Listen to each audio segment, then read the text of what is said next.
Password already hack हो चुका है, तो इट माइट बी पॉसिबल कि आप बिलीव ना करो, लेकिन अभी एक अमेरिका का साइबर न्यूज है जो बहुत क्लोजली डार्क वेब को मॉनिटर करता है।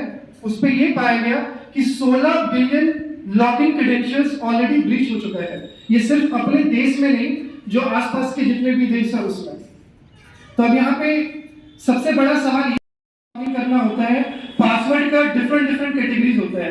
कहीं पे ये सिंपल 4 डिजिट्स का न्यूमेरिक की है, कहीं पे अल्फा न्यूमेरिक की है। तो हम अपने पासवर्ड को कैसे स्ट्रॉन्ग बनाएं ताकि जो भी हैकर्स होते हैं या जो ऑनलाइन थ्रेट्स, हमारा जनरेशन है, हर किसी के पास स्मार्टफोन्स है, ठीक है, घर पे भी स्मार्टफोन्स है। हम लोग जो जनरेशन है, हम लोग अवेयर हैं, बट हमारे जो पेरेंट्स हैं, जो हमारे जनरेशन के नहीं है, हमारे जो घर पे बुजुर्ग लोग हैं जो हमारे जनरेशन के नहीं है, ये उनके लिए भी उतना जरूरी होता है ताकि वो एक इजी एसेट ना बन पाए जो एथिकल हैकिंग या साइबर क्राइम है ना।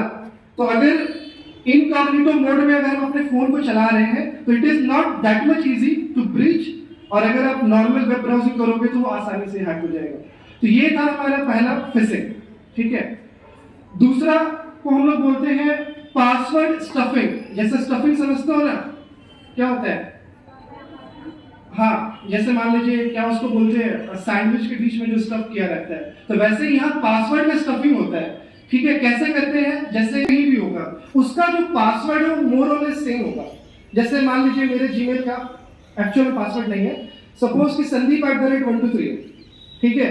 अगर जो पासवर्ड है इसको ट्रेस करना बहुत आसान हो जाता है। तो हम लास्ट में ये बताएंगे कि हम लोग अपने पासवर्ड को कैसे मेजर कर सकते हैं। जैसे अभी यहाँ पे जितने बच्चे साइंस वाले होंगे वो एक कंसेप्ट होता है एंट्रोपी, केमिस्ट्री में, फिजिक्स में, मैथ्स में पढ़ाते हैं। तो एंट्रोपी का मतलब क्या होता है?